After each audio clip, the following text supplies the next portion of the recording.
Bonjour à tous, bienvenue dans une nouvelle vidéo de récap pour WIS Affiliate. On se fait un bref passage de la semaine pour l'instant. Sur le lundi, on aura un couplet qui nous vient de CrossFit.com avec du sumo deadlift high pull et des toast to bar. Sur le mardi, on aura un travail cardio en intervalle. Sur le mercredi, on aura notre journée lourde. Le jeudi, on aura un triplé CrossFit un peu plus long qui durera 18 minutes. Ensuite, on aura une journée de practice de weightlifting. Et pour le samedi, on aura un WOD team traditionnel. On rentre un tout petit peu dans le détail. Pour le détail de la semaine, du coup, le lundi, vous aurez un WOD avec du sumo deadlift high pull et des toast to bar. Dans ce WOD-là, ce que vous pouvez faire, c'est faire un petit jeu tranquille en échauffement. Une fois que vous avez fait ça, vous travaillez un petit peu chaque mouvement, mais de manière égale. Et ensuite, vous lancez le WOD du jour, qui devrait durer moins de 15 minutes. Si le scaling est bon. En after party, un petit travail d'abdos et un petit travail de presse pour venir renforcer tout ça. Une fois qu'on a fait ça, la journée du mardi. Pour la journée du mardi, du coup, ce sera un travail de cardio avec un départ toutes les 4 minutes, 200 mètres de course, 15 ou 12 calories au ski erg et enfin 9 burpee box jump. Là, ce qu'il faut, c'est vraiment qu'un intervalle dure moins de 3 minutes. Dans l'enseignement, donnez quelques tips au ski erg, faites travailler le burpee box jump et le scaling se fera naturellement sur le premier tour de l'entraînement, puis il y aura quand même quelques tours à effectuer. Pour le mercredi, on aura notre journée lourde avec les back squats, les strict handstand push-up et la minute de récup. C'est un EMOM, donc du coup minute 1 le squat, minute 2 les strict handstand push-up et minute 3 la récup. En termes d'enseignement, passez quand même plus de temps sur le squat que sur le strict HSPU. Sur le squat, on aimerait vraiment donner des tips à nos athlètes d'efficience et d'abord évidemment de sécurité. Ensuite, vous enseignez le handstand push-up, mais vraiment vous fixez les options avec chacun. Ça peut être strict HSPU, ça peut être du pike press sur la box, ça peut être du pike press au sol, ou alors ça peut être du dumbbell shoulder press pour les athlètes qui débutent un peu plus. Nous, ce qu'on veut, c'est venir renforcer le haut du corps sur ces mouvements-là. Pour la journée du coup de jeudi, on va arriver, hop là, si ça veut bien s'afficher, oui ça s'affiche, sur notre triplé classique CrossFit, hang dumbbell snatch, rameur, double under. Là on va pouvoir pousser un peu fort sur ce WOD, bien qu'il soit quand même relativement long. Dans cet entraînement là, ce que vous pouvez faire, c'est faire d'abord votre progression au snatch, puis ensuite faire un petit peu un travail de double under, et ensuite vous pouvez lancer votre WOD, pas d'after party recommandé, mais ce que vous pouvez faire, c'est vraiment faire un bon travail de stretch, un peu de travail d'étirement, prendre les scores et ça fera largement le match pour cette journée de jeudi. Pour vendredi, on aura notre travail de weightlifting, donc du coup on travaille en deux parties.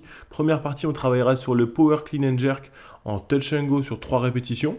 Donc on vous a mis une vidéo d'enseignement que vous pouvez aller voir sur la chaîne YouTube de WIS et surtout sur celle du Shaker Show évidemment. Premier travail en touch and go, toutes les 2 minutes, 3 répétitions touch and go. On pourra monter un peu le nombre de reps, baisser un petit peu la charge pour nos athlètes qui sont un peu plus débutants. Et ensuite, un travail 12-9-6-3, clean and jerk, donc une charge modérément lourde, calories à l'éco-bike. Si vous voyez qu'en termes de format, ça ne fonctionne pas parce que vous n'avez pas assez de bike, vous pouvez switcher les ergos évidemment, ou alors vous pouvez faire des passages en décalé, ou transformer ça en WOD team, en doublant les reps et en mettant vos athlètes par deux. Ça peut aussi être un moyen fun de terminer la séance. Donc c'est vraiment à vous de voir la manière dans laquelle vous voulez terminer cette séance-là, en fonction de la mise en place et en fonction des possibilités que vous avez dans votre box. Pour la journée de samedi, un WOD team, sur ce WOD team là, on sera en équipe de 3. Il y aura 200 mètres de farmer carry à faire, sauf que chaque équipe a une paire de kettlebells et une paire de dumbbells. Évidemment, les kettlebells et les dumbbells partent ensemble. Donc il y a 2 athlètes qui bougent, un athlète qui marche à côté d'eux et on switch comme on veut. 2 qui bossent, 1 qui récupère. Ensuite, il y a du coup les wall walk à effectuer, un athlète qui fait les wall walk, un numéro 2 qui est en front track carry avec les kettlebells et un athlète qui est en récupération. Donc vous commencez à avoir un peu l'idée du workout, c'est qu'il y a forcément 2 qui bossent, 1 qui récupère et c'est vraiment beaucoup de travail de hold, de travail statique dans ce WOD team. Et ensuite, on aura des goblet squats où cette fois-ci, il y en a 3 qui travaillent puisqu'il y en a un avec une dumbbell, un avec une kettlebell et un qui fait des air squats. Et vous changez exactement comment vous le souhaitez. Il y aura en tout cas 3 tours à effectuer de tout ça. Pour